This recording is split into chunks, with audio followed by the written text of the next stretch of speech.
Hello Year 11 and welcome to your mock revision PowerPoint on key individuals. Now some of you I know may have done this in lesson at the end of this last week of half term, but some of you will be doing this lesson in the first lesson back after half term. But either way, this is a great chance for you to go over the key individuals that you need to know for your mock exam that's coming up in November. So basically guys, I'm going to be going through each key individual that you need to know about, and I'm going to be talking about why they were significant. You can feel free to make notes during this time, or you can listen to this PowerPoint as many times as you need to, obviously using this YouTube link. So please make use of this, and don't forget that your mocks start on the 9th of November, but your history exam is going to be on Thursday the 12th of November. So make sure that you know these key individuals by that point. I'm going to be going through them today, but you need to make sure that you do more with this PowerPoint, like go over it a few times, make some notes on it, make some materials from it. There are lots of things to suggest what you can do on Show My Homework, and this will help you to memorise this information for your exams. So good luck, guys. Okay, so just a specific topics reminder. This is the list of the things that you need to be covering for your mock exam. You've probably seen it quite a few times now. But today's session, we're going to be just talking about the key individuals. So they're the ones that I've highlighted on the slide here. So you've got, first of all, Hippocrates and Galen. Now, even though they are ancient individuals, they kind of class more as medieval for us because of their influence through the medieval period. And remember that our study starts from the year 1000, which is from the medieval period. The second key individual we're looking at is John Ardern. He is also a medieval individual. And then Jenner is from the Renaissance, and Gillies and Mackinder, who you've studied recently as modern people. So they're basically the key individuals we're going to be going through today. They're the ones that you need to make sure you're revising in your own time as well. So hopefully today's session gives you a starting point so you can actually go away and learn this stuff by heart. Okay, so we're going to look at our first individual, Hippocrates. Now, Hippocrates is actually an ancient person, but he is somebody that was very influential in the medieval period, and therefore we do look at him as someone that influenced from the year 1000. That's why he's part of our studies. So he's a Greek doctor.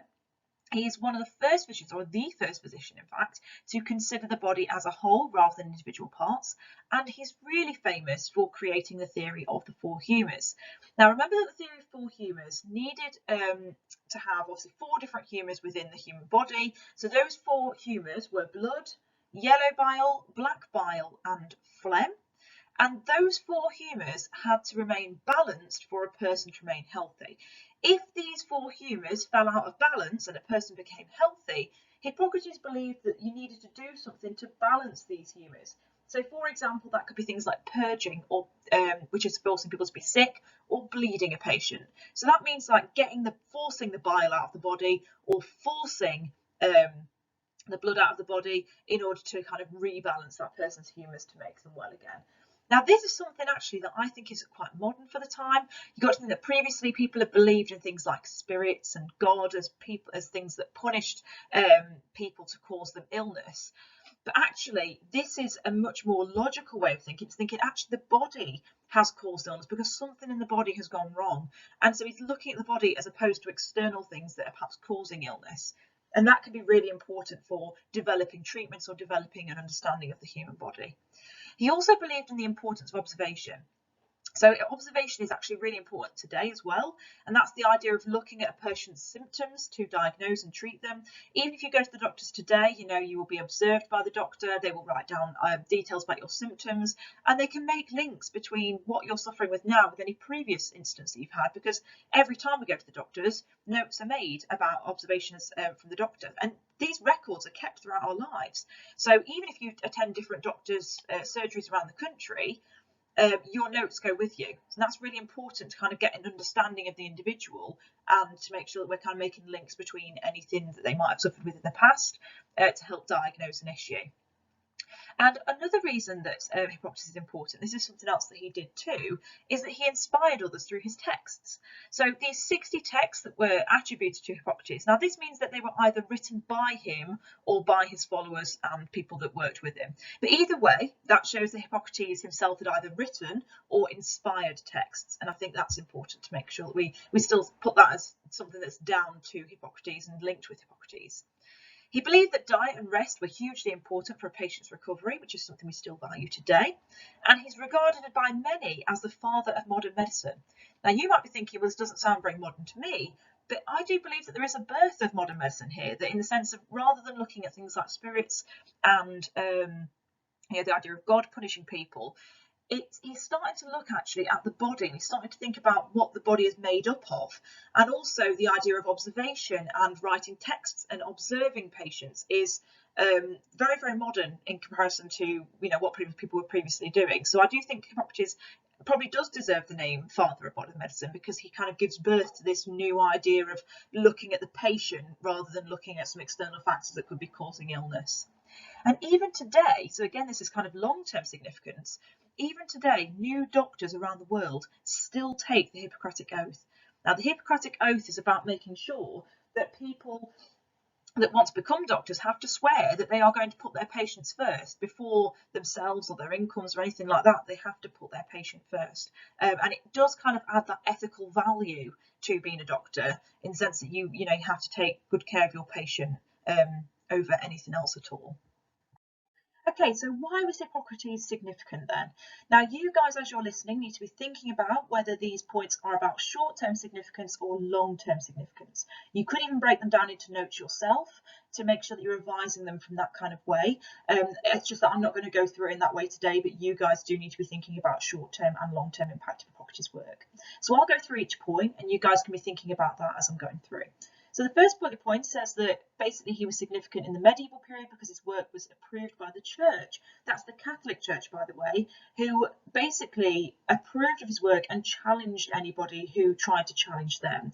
In some cases, people were actually punished.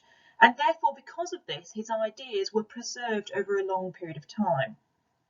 He was also significant because basically, in a negative way, I suppose, his work being preserved for so long actually held back a development in medicine and progress, and nobody actually dared to challenge or criticize ancient teachings because of the fact that they were being protected by the church. His ideas actually lasted until the 1700s, and as much as that's significant and good for him, it's not great for medicine, because medicine obviously needs to be developing, moving forward all the time, and learning new things to help different issues that patients may have. But in this situation, things can't really progress because they're being held back by, obviously, the control that the church had over developing medicine at the time. Another one I've put is that his ideas about disease and medicine were moving away from superstitious ideas. That's a good thing, because obviously, rather than blaming illness on spirits, for example, he was actually starting to have a more scientific approach based on observation, looking at patients, and gaining an understanding of how disease might develop, particularly through the four humours. We know that the four humours isn't necessarily an accurate way of representing how disease might develop, but it's certainly more logical than looking at things like spirits, as I've said. So rather than having those superstitious ideas, people are now starting to focus on a more scientific approach, and that is actually a step in the right direction, moving towards developing an understanding of disease and how it actually develops and how you can treat it. Now, in terms of the next one, I've put moving away from superstitious ideas led to treatments. So, for example, by having the theory of the four humours, that led to treatments, more logical treatments. So rather than, again, using charms and things like that to warn off bad spirits, people are actually starting to use things like herbal remedies. And the most common treatments were things like bloodletting and purging, which were used to balance the four humours. Bloodletting, of course, lasted for quite some time. Up until people had really started to accept Harvey's work on the idea that blood circulates.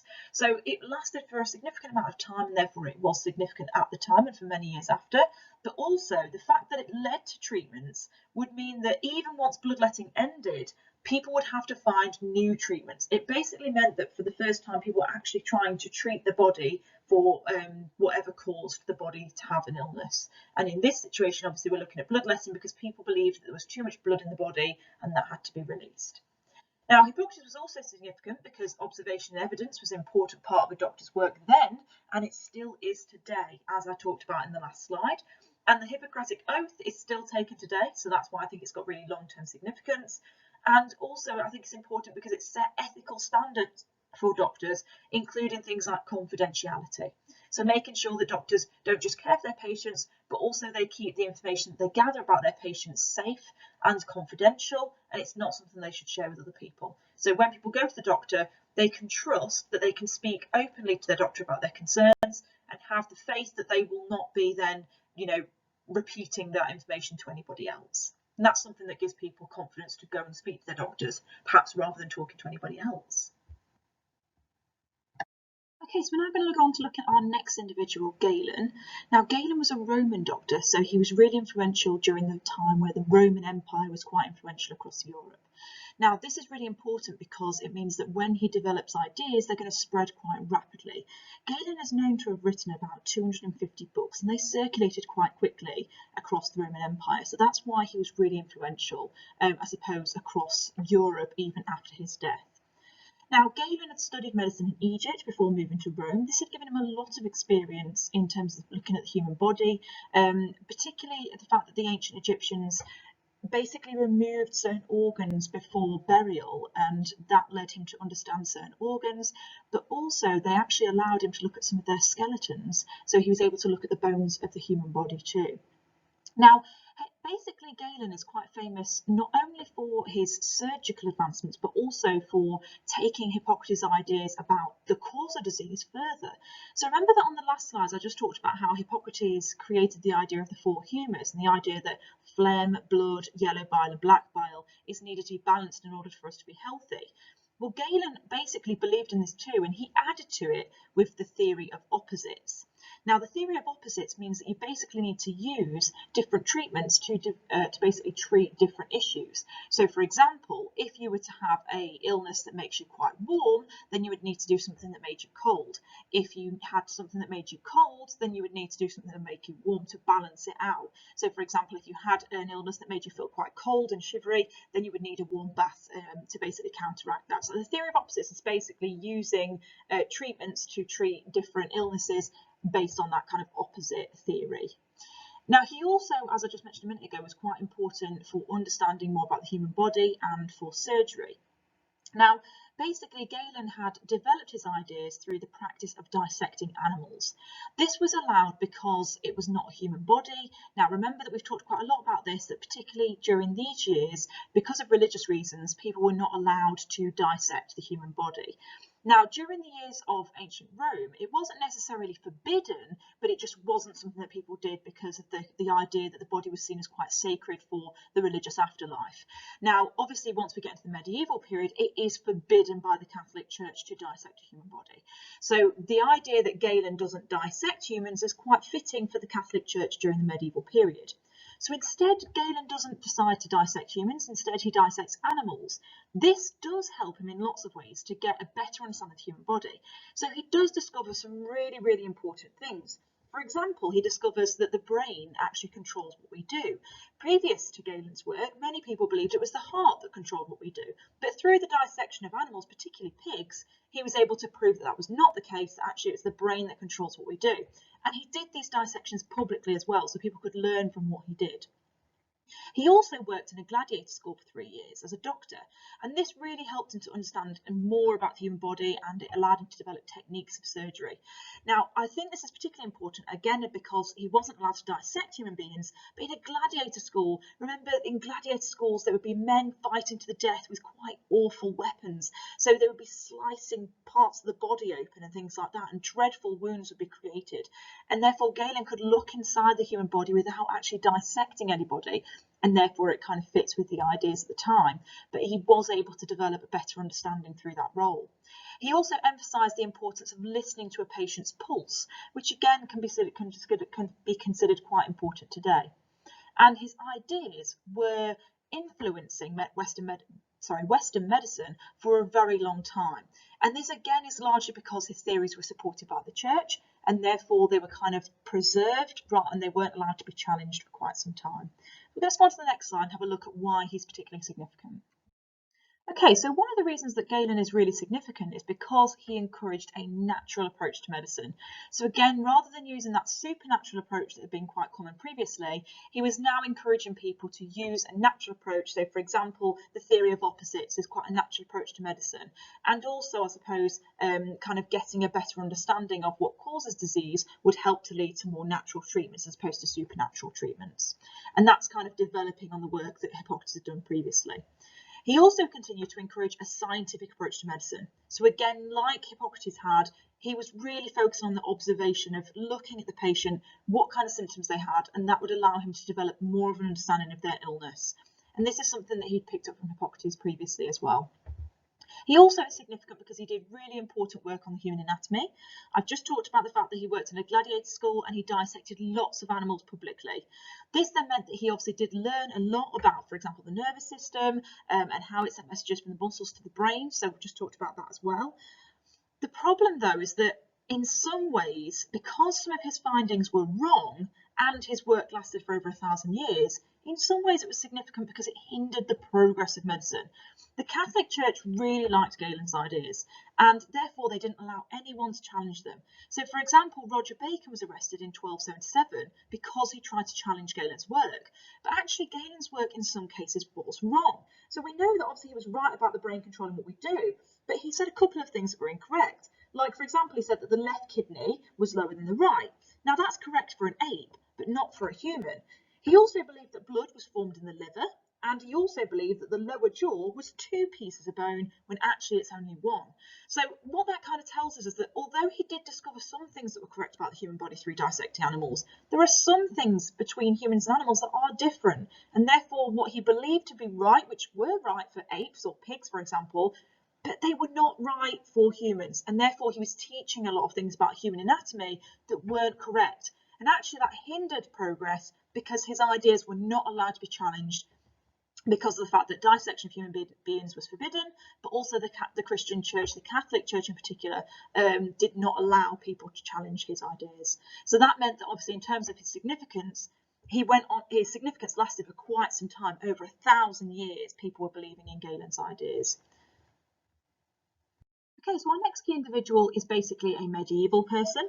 Now, John Ardern is basically somebody that had trained as a surgeon and he practiced general surgery in London before going on to become a surgeon on the battlefield during the 100 Years' War. Now, we all know that war is quite important in developing surgery because of the fact that you're under pressure to develop ideas. You know, you might be doing some really speedy amputations, for example, or you might have to develop new ways to try and relieve pain of your patients on the battlefield. And this gave him a lot of experience that he could bring back home with him after the war or when he wasn't on the battlefield.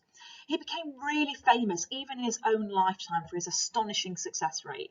So, for example, when he was doing quite difficult operations like removing growth from inside a person's anus, particularly people that were riding horses quite regularly developed these growths, he was having a 50% success rate.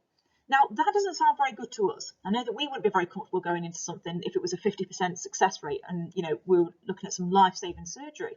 But actually, 50% for the time was really, really impressive. Not many people were getting 50% of their patients surviving surgery. In fact, most doctors kind of accepted that death during surgery was quite a common thing. So John Ardern was seen as really famous at the time and really successful as a surgeon. But not just that, he was also quite important because during his time of working on the battlefield, he actually developed his own pain-relieving ointment. So this ointment was basically created from opium, hemlock and henbane, and these were all pain-relieving substances, but remember that things like opium could be quite fatal if taken in large doses. So remember, he was kind of creating this ointment to relieve pain, but also it stopped basically the need for cauterization, because this ointment not only was useful for pain relief, but also it helped the healing process. So people didn't need to cauterize wounds anymore. Now, if you remember, cauterizing wounds basically means to burn the wound to stop it from bleeding and to stop the cause of to stop infection, basically. And by using this pain relieving ointment, he basically didn't need to use cauterization so much. Cauterization itself could be very, very painful, and also in terms of it preventing infection, it could actually lead to infection still as well. So this pain relieving ointment was actually a really good step forward in surgery, and it also encouraged other people later on to try and develop pain relieving ointments of their own. He was also somebody that became really, really speedy in his amputation skills, and this was quite important because remember a time where you'd have to perform amputations without pain relief. It was really, really important to have to try and do them as fast as you possibly could. One, to prevent pain and blood loss, but also just generally because the patient would obviously not be unconscious and so they'd be moving around and things like that. So you've got to do it as fast as you can to make sure that it's as painless as possible, or that's going to be pretty impossible. And also to prevent, you know, huge amounts of blood loss as well, and try to, you know, get the amputation over and done with so you can work on stopping the blood loss from the wound. So this again kind of helped him to develop his work, and of course he wrote about this stuff as well, which I'm going to talk about on the next slide. Now, in terms of the books that he did write, they were really widely read. So that meant that he was really influential at the time, but also doctors further down the line would also go on to read his books and develop knowledge from them. He also created the Guild of Surgeons in 1368. Now, the Guild of Surgeons is really important because he tried to make surgery a more respected occupation. Previous to John Ardern, surgeons were not seen as very professional. You've got to think about the fact that during the medieval period, you quite often had a lot of barber surgeons that didn't really have any medical training, and that devalued the name of a surgeon. They weren't really getting the education that they were needing to perform this job really well. So in that sense, what I would say is that he's trying to develop training for surgery and to kind of bring surgeons together to get a better understanding, and this helped them to have a more respected occupation. So why was John Ardern significant? Now remember that you guys need to be breaking this down into short-term and long-term significance when you're looking at this yourselves. But obviously I'm not going to go through it like that today. I'm just going to go through the reasons why he's significant, and you can develop those into points for short and long-term. So why was he significant then? Well, one of the most important reasons was the fact that he shared his knowledge with us at the time. So I just mentioned on the last slide that his books were widely read, and I'm mentioning that again here because that's really important. If his books are widely read, that means again he had a lot of influence at the time. And in terms of his most famous title, or his most famous book, The Practice of Surgery, was published in 1350. And this is where he shared the ideas that he developed through his work in London, but also on the battlefield as well. He encouraged doctors to also have good bedside manner, so talking to patients calmly and dressing soberly. Again, this is the idea of kind of giving doctors a better reputation and to lead the idea that people would then trust doctors with the surgery that they're about to have.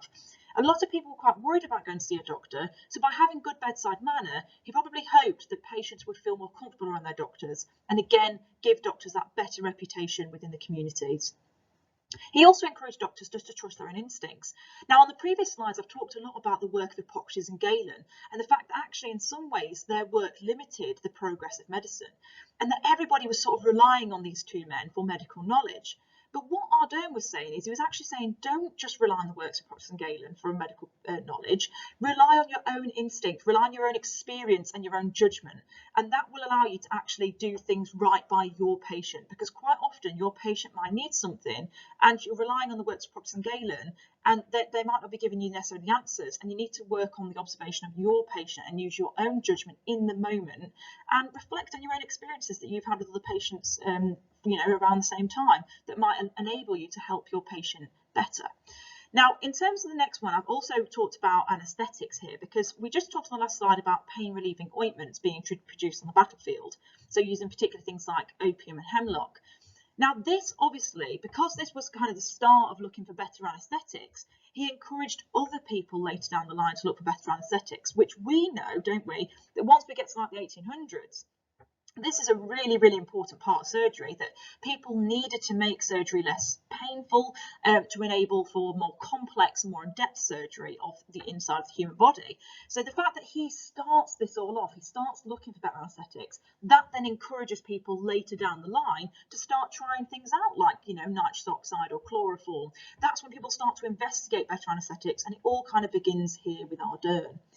He's also significant because he believed that everybody should have access to healthcare. So, for example, he charged the rich for the treatments, but he didn't charge the poor. He gave them treatment for free. And that's because he believed that actually in some cases the poor were missing out on healthcare because they couldn't afford to pay the doctor's fees. And so he believed that everybody should have the access to healthcare. And I believe in some ways, that's kind of the idea that we have with the NHS now. So he's got that kind of modern thinking of, in order for us to have good public health, we need to make sure that everybody has access to treatments and everybody has access to good medical care. Now, the final section is that over time, surgeons did become more respected. And this was largely because he started it with the Guild of Surgeons. Now, we know that today surgeons are very, very respected in society. Surgeons are very well educated. They do incredibly long degrees, and they're also, very skilled in specific areas. So, for example, someone might be an eye surgeon or a heart surgeon or a brain surgeon, and they're really specifically trained in their field. And we really tend to respect them for that, and we trust them because of how well skilled and trained they are. Now, obviously, like I said previously, before John Ardern, surgeons in the medieval period weren't really respected. That's partly because they weren't very skilled and they weren't trained. So now he was ensuring that surgeons were skilled and were better trained than they'd ever been before. And eventually, by 1745, so we're looking at the longer term sort of significance here, a company of surgeons was actually created, which still exists to this day. And this was all because of the influence of people like Boden, who wanted to make surgery safer through having more skilled and trained practitioners. So in that sense, guys, I think that's kind of looking at the longer term significance for Boden and how he's influenced great changes within the professionalism of surgery. So our next key individual, Edward Jenner, is from the Renaissance. Now, Edward Jenner was an English physician and scientist who was a pioneer of vaccinations. He'd learned from John Hunter, who was a famous surgeon in the Renaissance. We have actually studied John Hunter before. He is the person that had dissected 2,000 people through his time as being a surgeon, and that helped him to learn a lot about the human body. Now, Edward Jenner, on top of his work as a physician and scientist, he wanted to try and find a way to stop the deadly disease smallpox. Now, smallpox was extremely deadly at the time. It's not anymore. Nowadays, it's extremely rare. There's 0 cases in the UK today, and the last case in the UK was 1935, so really quite a long time ago. And in terms of what it's caused by the variola virus, and it's transmitted quite easily through, being in close contact with those that are infected. That might be airborne, it might be direct contact, it might be sharing things. And obviously you've got to remember that at this time, disease would have been spreading quite quickly, especially if you are sharing items or being in close contact with each other, because of the dirty conditions that people lived in at the time, and very cramped conditions. In terms of the symptoms of smallpox, usually it was things like fever and body aches, but also rashes on your hands, your face, your chest. And those rashes would turn into blisters that left survivors deeply scarred or even blinded sometimes. But those that didn't survive, which in many cases people didn't, obviously they would suffer quite painful deaths with smallpox. Now, in terms of how many people it killed about 30 to 60% of those people that caught it. So it was really quite infectious and deadly. And in terms of how many people around the world suffered with it, I think that's quite an interesting point too. Smallpox is known to have been around probably since the year 1000 BC. So it's been around for thousands of years. And it basically killed an estimated amount of about 300 million people. So it was really common, it was really deadly, and you've got to think about the fact that in 1796, the year that Edward Jenner investigates a way to stop smallpox, he finds that 35,000 people have died in that year alone. So it really is a problem in 1796, and that's why Edward Jenner desperately wants to stop it, because it is killing so many people. Now remember that they're not really able to get to the cause of this disease, because we now know about germs, obviously, but Edward Jenner didn't know about germs. He didn't know about the germ theories before that time. And so you've got to think about the fact that even when he creates his vaccination, he can't even really explain why it works, because he doesn't have access to the germ theory, he doesn't know about or understand that at this point in time. Okay. Now, in terms of how does he come up with the vaccination, it's largely beginning down to rumour, because he hears that milkmaids who catch cowpox because they're working with cows, they don't seem to catch smallpox.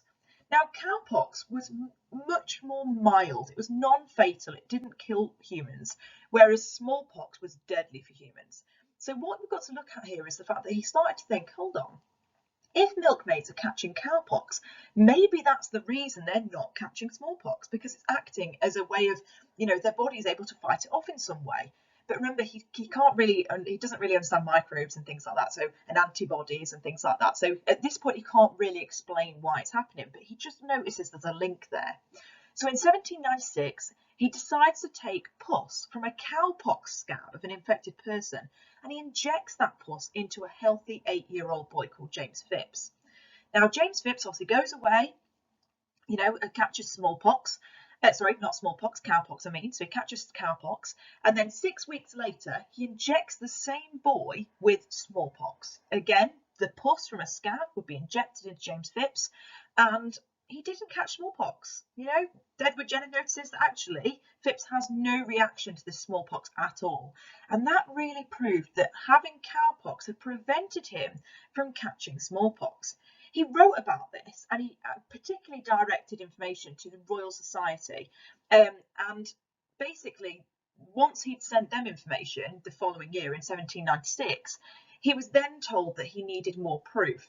So even though he'd managed to prove that it did work, the Royal Society basically were like, well, you've not really got enough evidence. You only used it on one person. That's just one case. So to get more proof, he tries it on his 11-month-old son. That tells me that he's got a lot of faith in his work, because you wouldn't try it on your own child, especially a small child like 11 months old, if you weren't certain that this was going to work.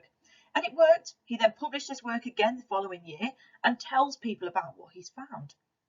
Now, a lot of people at the time weren't really favourable of Edward Jenner's vaccination, because vaccinations were very new. You've got to think that generally doctors had been using inoculations. Now, inoculations are basically where you kind of cut a scrape into the skin and rub the pus into a cut between your two fingers, or your finger and your thumb. And that was basically a way of trying to get, that obviously they didn't know they were trying to get the germs into the bloodstream, but that's ultimately what they were trying to do.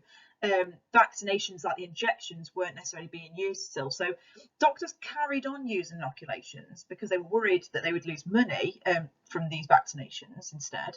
And religious people, of course, said it was wrong, because they thought that by using vaccinations, you were interfering with God's plans. Even if they worked, as Edward Jenner was saying, religious people were like, well, that's not what God's plan is. God's plan is for somebody to have smallpox, and that's what we allow to happen, essentially. Now, people also were quite superstitious at this time. And this is the most interesting one I find, is that people believed that being vaccinated with cowpox meant that they would turn into a cow. So they literally believed that they would turn into a cow if they were to have this injected into them. So that's basically another reason why some people didn't want to use Edward Jenner's vaccination. Some people just disliked it because Jenner couldn't explain why it worked. But that's because he didn't understand the germ theory, and that hadn't been published at this point. So if he had had the germ theory before, he would have possibly been able to explain his theory much better. But because of the limitations in his explanation, some people didn't believe in him as much. Okay, so let's think about the significance of Jenner then. Now, first of all, remember I've asked you to think on your own about short-term and long-term, but the points on here, I've got to admit, guys, are mostly long-term. When we think about the short-term significance of Jenner, we need to think about the fact that at the time when he first, tested or investigated his vaccinations on James Phipps in 1796, people were quite against his work, weren't they? There were a number of different reasons why people opposed vaccinations, whether it was because of religious reasons or because of limitations to his explanation of why this worked, or possibly just because they thought they were going to turn into cows. But either way, there was opposition at the time, and so not many people were willing to step forward and have a vaccination for the first time. So his significance really is more long-term, because it's about how he develops things later on, and not him personally, but how his work is credited and used later down the line. So, for example, our first bullet point on this slide here is about 1840. So you can see that's quite a few years after. But in 1840, I mean, to be fair, it's not loads of, it's about 50 years, isn't it, really? So looking at 1840, that's when the government decides to make a vaccination free to all infants. Now, the reason the government chooses to do this is because there was a dreadful smallpox epidemic again in 1837 to 40. So 3 years of huge amounts of cases, and so the vaccinations are then free for infants in particular to help them to fight off smallpox. Now, then a few years later, so 1853, vaccinations are then made compulsory, which means that everybody has to have them. But obviously these weren't strictly enforced, but they were made compulsory. So more people would have had vaccinations at this point. And in 1871, the government then said that parents could be fined if they didn't vaccinate their children. Now, because of all of those points above, basically the death rate from smallpox fell dramatically. So a lot of people were now surviving. They weren't catching smallpox because of these vaccinations. That's so significant. So what I've kind of said in bold here is that all of the above points show significant government support. That's a really important factor here, is that the government supports Jenner to develop his vaccination and make it so it's more accessible to everybody. So by making it free, for example, and supporting his mission by making it compulsory for everybody and enforcing that as a government, particularly in 1871 when they bring in the fines. That ultimately leads to positive results. These vaccinations lead to the removal of the threat of the virus, and that's ultimately what Jenner's mission was from the beginning. So government intervention and government support has helped him later down the line. Now, in terms of obviously even further down the line, by 1980, which you can see is many years after Jenner's original vaccination, but it did lead to the eradication of smallpox because of a global vaccination campaign. So because of the fact that everybody was getting vaccinated up until 1980, it basically eradicated smallpox entirely. And like I said in the last slide, guys, we now don't worry about smallpox anymore. There are 0 cases, and we haven't had a case in the UK since 1935. And that's fantastic. Okay. Now, in terms of some other reasons why Jenner is significant, is because he inspired others. Now, you guys think about the work of Pasteur and his vaccinations. So we've got to think about the fact that Jenner had created the first vaccination, but then other scientists had gone on to make further vaccinations later down the line. So he was an inspiration. Other diseases like polio, measles, diphtheria have almost been eliminated due to vaccination programs too. Measles is making a little bit of a comeback actually recently. You might have seen in the news there are a growing number of measles in recent years, and possibly that might be if people have decided to, people aren't getting the vaccinations they used to and things like that. It's not because vaccinations aren't working anymore, but perhaps we've become a little bit more lenient and not necessarily going out and getting our vaccinations for things like measles, which of course is really important to prevent the spread again. So I hope this has helped to talk about Jenner and why he was significant. Again, remember to think about in your notes, if you're making notes, short and long term, and what are your main points for each one. Okay, guys, so our next two individuals are from World War I and World War II, so they are modern individuals. We're going to look at Gillies first because he's significant for World War I, and then we're going to be looking at Mackindo for World War II. Now, these guys, you haven't really looked at them as individuals. You've tended to look at them as just kind of briefly as a way of improving like surgery through World War I and World War II. But I wanted to spend some time now talking to you in a bit more detail about these guys. Now, this is actually really useful to you because not only could they come up as an individual, but also you could be asked to compare, for example, World War I and World War II, because we have asked you to make sure that you're really familiar about World War I and World War II and obviously the developments that came out of those wars in terms of surgery. So this is actually really important, not just for a significance question, but also for other questions too. So first of all, let's get started by looking at Harold Gillies. So Harold Gillies is considered the father of modern plastic surgery. You probably know a bit about that already. You probably know that Gillies was the first person to sort of develop plastic surgery for men that had horrific facial injuries.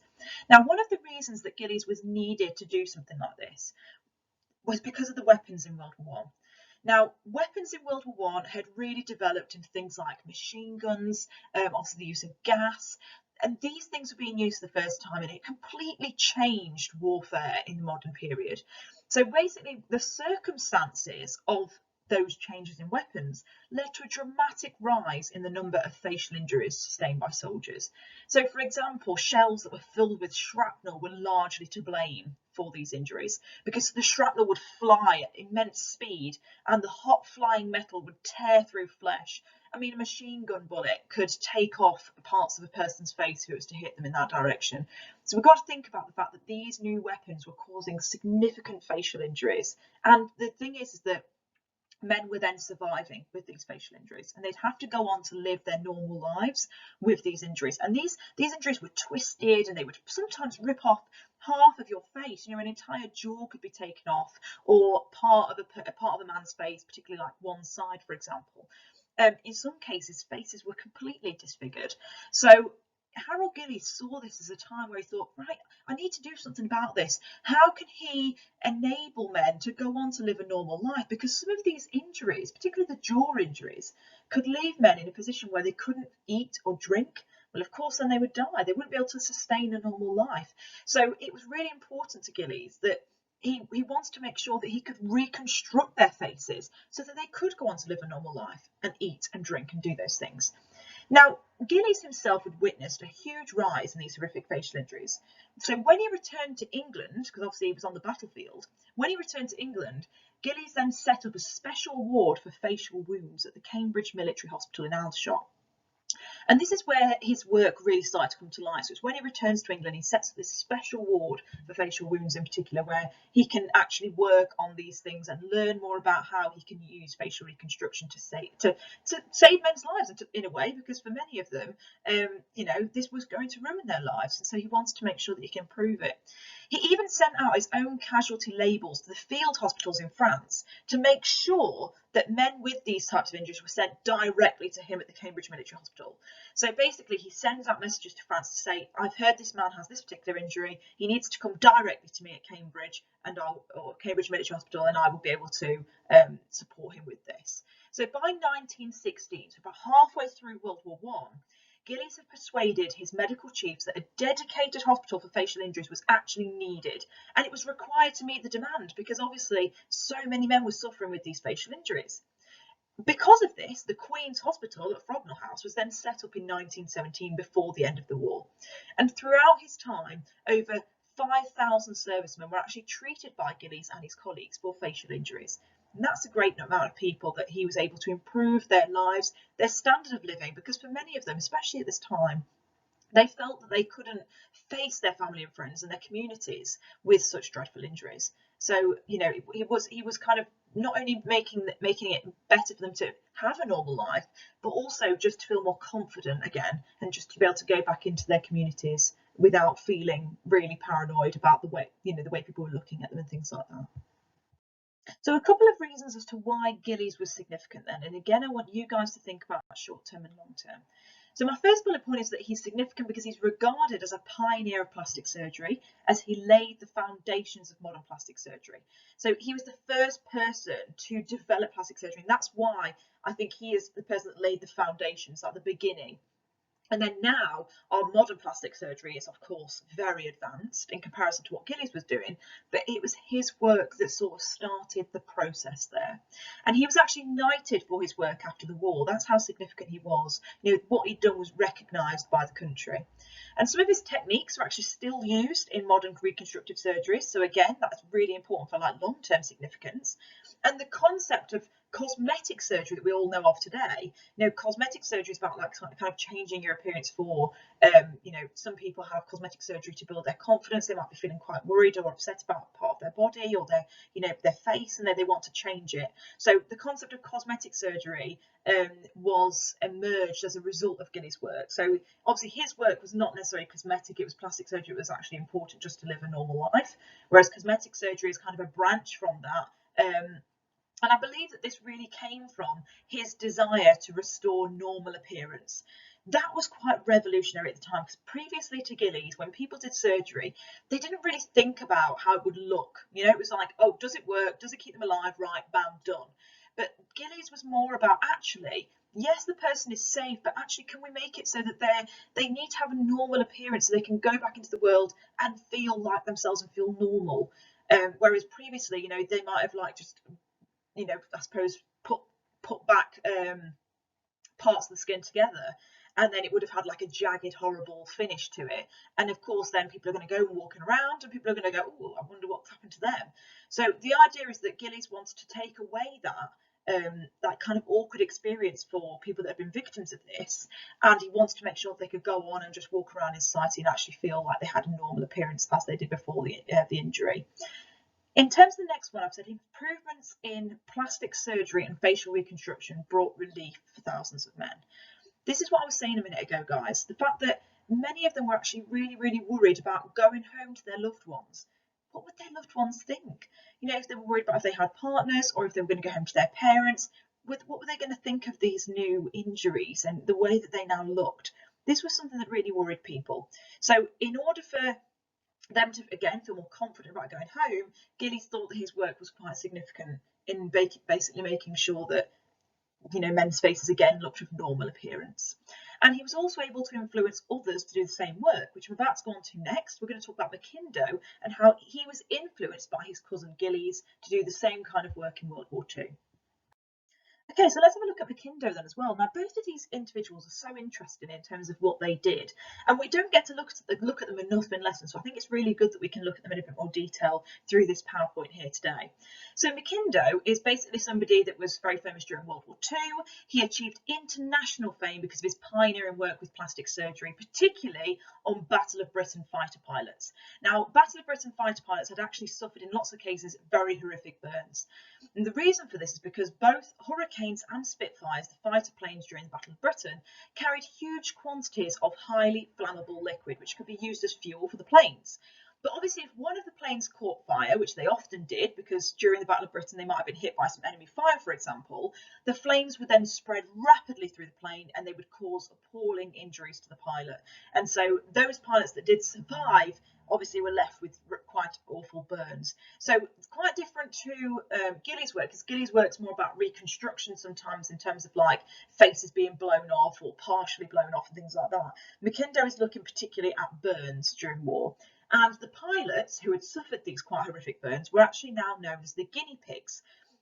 Now, they're called the guinea pigs because what Mackindo was doing to them was so new. It was something that nobody had done before, and nobody even knew if this would work. You know, they were all like, you know, can this kind of surgery really actually help these men with their burns?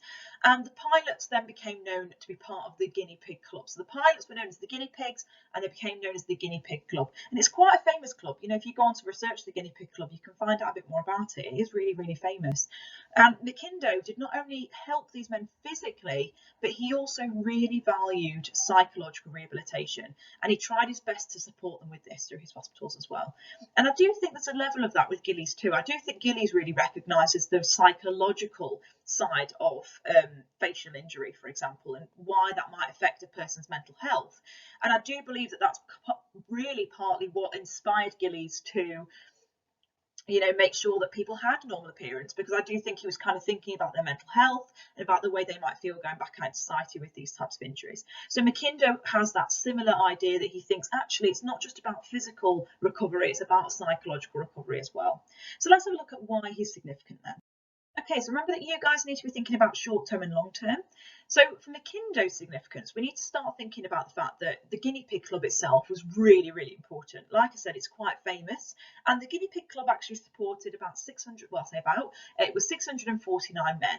So this was created and led by Mackindo. So the Guinea Pig Club itself is significant because it supported these pilots to recover from their terrible burns, and Mackindo was the person that inspired it, created it, and led it. So that makes him quite important. He was also clearly significant because he was recognised for his work, and recognition also shows significance. He was actually awarded a CBE and he was knighted in 1947. So on 2 occasions he was recognised for the great work that he'd done. And his techniques have been really useful to people treating burns even for many years after the war.